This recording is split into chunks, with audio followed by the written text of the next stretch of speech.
अगर आपको पता चल जाए कि बड़े इन्वेस्टर्स क्वाइटली किसी स्टॉक में स्टेक बढ़ा रहे हैं, तो क्या आप उस स्टॉक को इग्नोर करेंगे? रिटेल इन्वेस्टर अक्सर प्राइस मूव होने के बाद स्टॉक नोटिस करता है, लेकिन एफआईआई और डीआईआई का पैटर्न कभी कभी प्राइस मूव से पहले हिंट दे देता है, और यही इंटरेस्टिंग पार्ट है। रिसेंट क्वार्टर एंड के बाद कुछ कंपनीज ऐसी हैं जहां सिर्फ डीआईआई नहीं, एफआईआईज भी अपनी होल्डिंग बढ़ा रहे हैं। मतलब डोमेस्टिक इंस्टीट्यूशंस भी इंटरेस्टेड हैं और फॉरेन इन्वेस्टर्स भी। इस वीडियो में हम ऐसे 5 स्टॉक्स डिस्कस करेंगे जहां एफआईआईज और डीआईआईज ने स्टेक इंक्रीज किया है, बट ब्लाइंडली फॉलो नहीं करना। हम देखेंगे बिजनेस में ग्रोथ है या नहीं, वैल्यूएशन रीजनेबल है या नहीं, और क्या ये अक्यूमुलेशन किसी रियल ट्रिगर की वजह से हो रहा है। चलिए स्टार्ट करते हैं पहली कंपनी के साथ। फर्स्ट कंपनी है एक B2B एयर कार्गो एयरलाइन, जिसके मार्जिन्स लास्ट 3 से 4 सालों में ऑलमोस्ट डबल हो चुके हैं। एफकॉम होल्डिंग्स लिमिटेड। मई 26 तक एफआईआईज ने होल्डिंग 1.02% तक बढ़ाई, while डीआईआईज ने ऑलमोस्ट 5.7% का जंप दिखाया। बिजनेस सिंपल है, एफकॉम कार्गो प्लेन्स ऑपरेट करता है। अगर कोई सी फूड या फार्मा कंपनी को गुड्स एक्सपोर्ट करने हैं, तो वो यूजुअली DHL जैसे लॉजिस्टिक्स पार्टनर के थ्रू काम करते हैं। ये पार्टनर एफकॉम के प्लेन में कार्गो स्पेस बुक करता है। एफकॉम का काम होता है गुड्स को एक एयरपोर्ट से दूसरे एयरपोर्ट तक फ्लाई करना। 26 में इंडियन एयरपोर्ट्स ने रफली 2.45 MMT इंटरनेशनल फ्रेट हैंडल किया। एफकॉम ने 26 ड्राई लीज ऑपरेशंस में 24,353 टन कार्गो ट्रांसपोर्ट किया, implying around 1% indicative share. Market foreign carrier dominated है। एमिरेट्स, कतर और Etihad together Indian international freight का रफली 25% शेयर रखते हैं, while इंडियन कैरियर्स का कंबाइंड शेयर सिर्फ 13 से 15% है। फाइनेंशियल्स देखें तो कंपनी का 5 ईयर सेल्स ग्रोथ 111% और प्रॉफिट ग्रोथ 99% रहा। मार्जिन्स भी एक्सपेंशन फेज में होके 26 में शार्प जंप लेकर 40.5% पर आ गए। बट यहाँ एक अकाउंटिंग कैच है। इंड AS 116 अडॉप्शन के बाद aircraft lease rentals operating expenses से रिमूव होके डेप्रिसिएशन एंड इंटरेस्ट कॉस्ट में शिफ्ट हो गए। सो एबिटा वहां इन्फ्लेट हुआ, बट वहीं से इंटरेस्ट एंड डेप्रिसिएशन शार्पली बढ़े हैं, which can pressure net profit. इसलिए बिलो एबिटा कॉस्ट को क्लोजली ट्रैक करना होगा। ऑपरेशनली भी 26 में एयरक्राफ्ट यूटिलाइजेशन भी इंप्रूव हुआ। Earlier utilisation around 5 hours a day था, बट क्वार्टर 3 और 4 में ये 10 आवर्स अ डे तक गया। एशिया पैसिफिक एवरेज से better and global dedicated freighter benchmark से closer. And yield यानी कि revenue for every single kilogram of cargo they fly, वो भी $2.72 per kg तक improve हुआ। मैनेजमेंट 27 रेवेन्यू 1200 करोड़ से ज्यादा गाइड कर रहा है, almost double from current pace. Company 2 Boeing freighters से 5 नैरो बॉडी एयरक्राफ्ट तक स्केल करना चाहती है। एक 737 रफली 18 से 20 CR मंथली रेवेन्यू जनरेट कर सकता है। वाइड बॉडी 777s और भी लार्ज अपॉर्चुनिटी क्रिएट करते हैं, with almost 3x revenue potential versus 737, यानी कि ऑलमोस्ट 720 CR एनुअली सिर्फ यहीं से। वैल्यूएशन फॉरवर्ड बेसिस पे इंटरेस्टिंग लग सकती है। PE अराउंड 30x है, but if financial year 27 revenue 1200 crore और 20% पैट मार्जिन सस्टेन होता है, फॉरवर्ड PE रफली 15x आ सकता है। But biggest watch point cash conversion है। 26 पैट 122 CR था, while cash flow from operations सिर्फ 36 CR। Receivables and other current assets में कैश ब्लॉक हो रहा है। नेक्स्ट कंपनी है defence and space engineering products बनाने वाली फर्म, जिसकी ग्रोथ लास्ट 3 सालों में ऑलमोस्ट 30% CAGR रही है। It is Paras defence and space technologies. Recently FIIs ने जून 26 तक अपनी होल्डिंग ऑलमोस्ट 3% बढ़ाई, while डीआईआईज ने भी अराउंड 1.8% इंक्रीज किया। बिजनेस सिंपल है, एग्जाम्पल से समझिए। DRDO और defence research and development organisation या फिर इसरो या कोई डिफेंस प्राइम बोलता है हमें मिसाइल, सबमरीन, ड्रोन, सैटेलाइट या बॉर्डर सर्विलेंस के लिए स्पेशलाइज्ड इलेक्ट्रॉनिक सिस्टम चाहिए। पारस डिफेंस उस सिस्टम को मैन्युफैक्चर और डिलीवर करता है। इंडिया का 26 defence production around 1.78 lakh CR का था। प्राइवेट प्लेयर्स का शेयर अभी अराउंड 24% या रफली 42,000 CR है।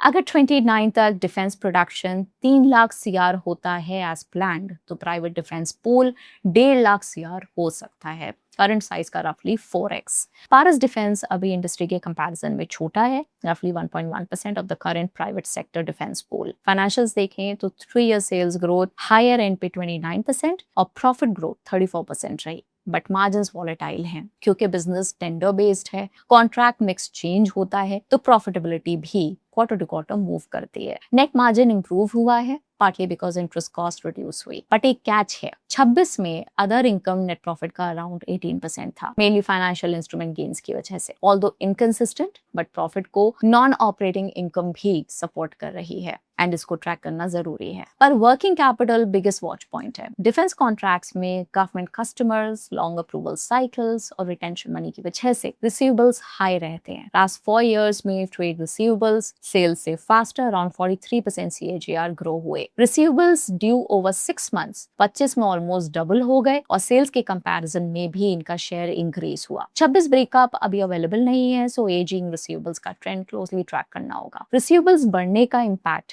कैश फ्लो पर भी दिखा। 26 में cash flow from operations to operating profit ratio सिर्फ 48% रहा। सेगमेंट ग्रोथ भी लंपी है। अब कंपनी के 2 की सेगमेंट्स डिफेंस इंजीनियरिंग और ऑप्टिक्स एंड ऑप्ट्रॉनिक्स, बट दोनों बहुत ही वॉलेटाइल है। फॉर एग्जाम्पल डिफेंस इंजीनियरिंग 25 में ऑलमोस्ट फ्लैट थी, बट 26 में 48% ग्रो हुई। ऑप्टिक्स एंड ऑप्ट्रॉनिक्स 25 में 156% ग्रो हुई, बट 26 में सिर्फ 12%। ये प्रोजेक्ट डिलीवरी टाइमिंग का इम्पैक्ट है।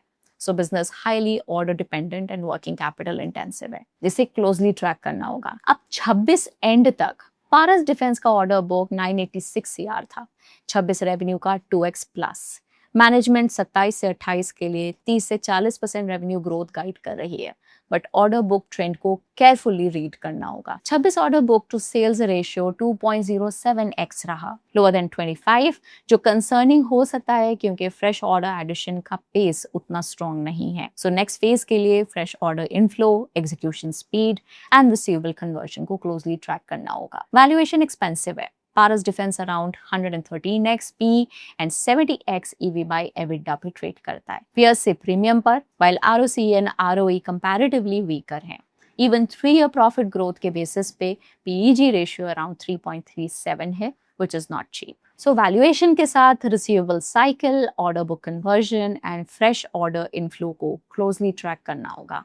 Next company है इंडिया का second largest private commercial port operator, JSW Infrastructure। Last 3 महीनों में FIIs ने होल्डिंग 3.7% इंक्रीज करके 10.71% की, while DIIs ने 6.7% इंक्रीज करी। अब कंपनी का बिजनेस सिंपल है। JSW इंफ्रा मेनली एक B2B पोर्ट, टर्मिनल और लॉजिस्टिक्स कंपनी है। लार्ज इंडस्ट्रियल कस्टमर्स को coal, iron ore, steel products and other cargo move करने में हेल्प करती है, स्टोरेज एंड लॉजिस्टिक्स हब्स के थ्रू। इंडिया के पोर्ट्स ने 26 में around 1.67 billion tonne cargo handle किया। ऑपरेटर बेसिस पर अदानी पोर्ट्स क्लियर लीडर है with a 27% all India market share in 26। JSW infra ने 26 में कंपनी ने around 122 metric tonne cargo handle किया, इंप्लाइंग रफली 7.3% all India cargo share. Financials देखें तो कंपनी का 3-year sales growth 19% and profit growth 29% रहा। प्रॉफिट ग्रोथ सेल्स से फास्टर रही, mainly due to operating leverage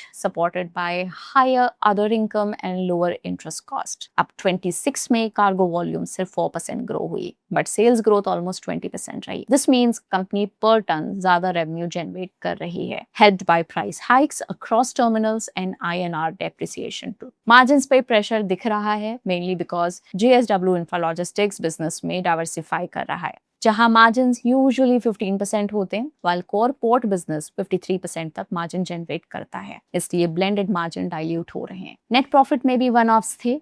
26 में फायर इंसिडेंट से अराउंड 68 CR एक्सेप्शनल लॉस हुआ, while 25 profit investment gains and higher other income से support हुआ था। But even adjusted profits में growth pace slow दिख रही है, mainly because operating margin pressure real है। So margin dilution एक key watch point रहेगा। अदर इनकम भी ट्रैक करना होगा। 26 अदर इनकम अराउंड 346 CR था, मोस्टली बैंक डिपॉजिट इंटरेस्ट से। प्रॉफिट में इसका शेयर अभी भी मीनिंगफुल है। डेट कैपेक्स एंड एक्विजिशंस की वजह से बढ़ा, but an improving interest coverage shows comfort. Growth outlook aggressive है। 27 revenue target 6,850 CR, almost 28% growth. EBITDA target 3,000 CR and financial year 28 EBITDA target 5,000 CR है। कंपनी 27 से 28 में अराउंड 16,500 CR का capex deploy करना चाहती है, which is more than 3x financial year 26 revenue. Management greenfield projects पे 16% post tax internal rate of return and brownfield projects पे 20 से 21% तक टारगेट करता है। अगर ब्लेंडेड रिटर्न 18% माना जाए तो फुल रैंप अप पर ये कैपेक्स रफली 2970 CR annual post tax cash flow generate कर सकता है, almost 2x of the net profits. But की रिस्क क्लियर है, कार्गो मिक्स भी कोल एंड आयरन ओर पे मीनिंगफुली डिपेंडेंट है। 26 में आयरन ओर वीकनेस ने ग्रोथ ड्रैग किया। मैनेजमेंट के हिसाब से इस इम्पैक्ट के बिना कार्गो ग्रोथ रिपोर्टेड 4% के बजाय क्लोजर टू 10% होती।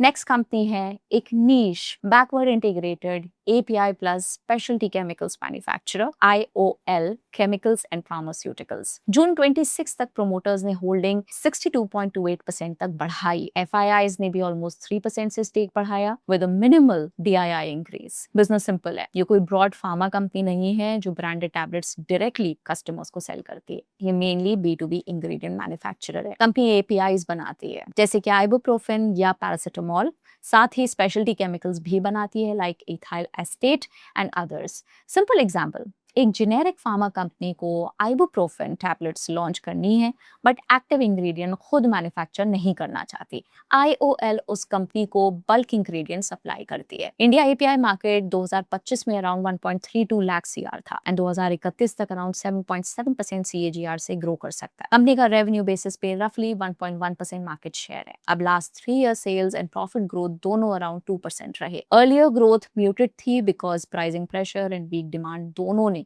रेवेन्यू को सप्रेस किया। बट Q4 में कंपनी ने highest ever quarterly revenue of around 619 CR report किया, up 17.4% year on year with operating margin around 15%। Growth का रीजन था chemicals plus APIs like pharmaceutical, paracetamol and clopidogrel में better utilisation. But net profit पर depreciation की वजह से pressure है। और फ्यूचर एक्सपेंशन की बात करें तो इनका recent capex of 10,800 MTPA paracetamol plant, chemical facility and environmental equipment, इनकी वजह से डेप्रिसिएशन रन रेट बढ़ा है। एसेट टर्नओवर भी 22 के 1.11x से 26 में अराउंड 0.9x तक रिड्यूस हुआ बिकॉज एसेट्स ऐड हुए बट रेवेन्यू प्राइसिंग प्रेशर की वजह से फुल्ली रिफ्लेक्ट नहीं हुआ। ग्रोथ आउटलुक मैनेजमेंट के हिसाब से पॉजिटिव है। 27 रेवेन्यू टारगेट 2700 CR है वर्सेस 26 रेवेन्यू 2319 CR, यानी कि 50% की ग्रोथ। एबिटा मार्जिन गाइडेंस 14 से 14.5% है from the current 12%,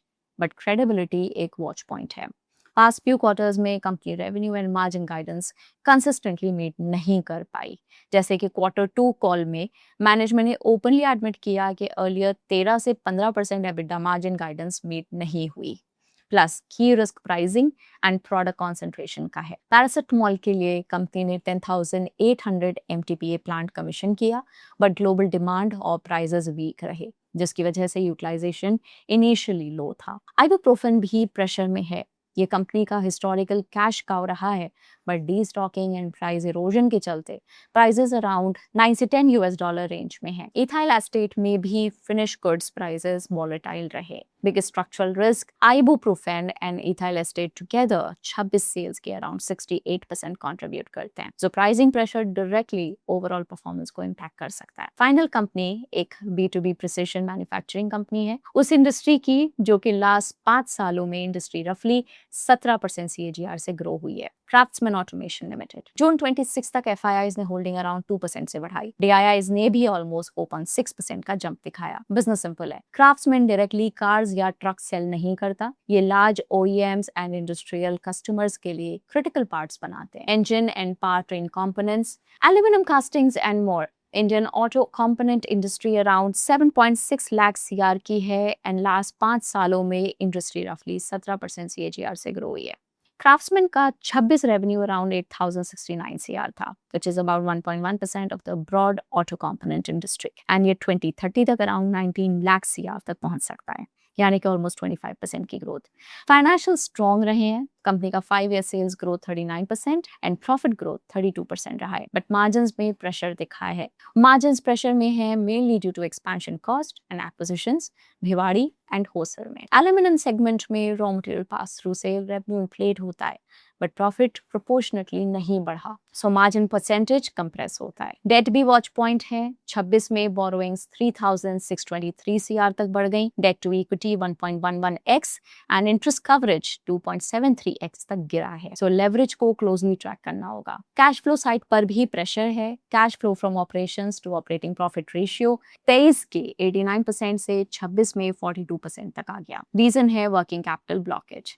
receivables and inventory दोनों कैश एब्जॉर्ब कर रहे हैं, जहां एल्यूमिनियम प्राइस इन्फ्लेशन से इन्वेंट्री वैल्यू को अफेक्ट किया। ग्रोथ आउटलुक में मैनेजमेंट 27 के लिए अराउंड 15% रेवेन्यू ग्रोथ एक्सपेक्ट कर रहा है, taking revenue above 9,000 CR. Interesting trigger है stationary engines for data centers. AI and data center boom के चलते बैकअप जनरेटर्स की डिमांड स्ट्रॉन्ग है। क्राफ्ट्समैन 30 तक इस सेगमेंट से 900 से 950 CR रेवेन्यू टारगेट कर रही है, almost 10% of the 26 revenue, but valuation premium है। स्टॉक अराउंड 58x पी पे ट्रेड करता है, जबकि ग्रोथ गाइडेंस अराउंड 15% है। पीजी भी ऑलमोस्ट 4x के अराउंड है, सो वैल्यूएशन कंफर्ट लिमिटेड है। अनदर वॉच पॉइंट है सनबीम लाइट वेटिंग सॉल्यूशंस। ये एक्वायर्ड सब्सिडरी कोर बिजनेस से वीकर परफॉर्म कर रही है with only around 7% EBITDA margin and high employ cost, almost 60% of revenue, यानी कि drawing down the margins. That brings us to the end of this video. ये था हमारा analysis on companies where FIIs and DIIs recently stake increase कर रहे हैं। Comment करके बताइए इन कंपनीज में से आपका फेवरेट पिक कौन सा है and why. Also, ये वीडियो सिर्फ एक एनालिसिस है, इन्वेस्टमेंट रिकमेंडेशन नहीं। इन्वेस्ट करने से पहले अपनी खुद की रिसर्च जरूर करें। आप नेक्स्ट किस थीम या सेक्टर पर एनालिसिस चाहते हैं वो भी कॉमेंट्स में बताएं। Thank you for watching. I'll see you in the next one. Bye bye.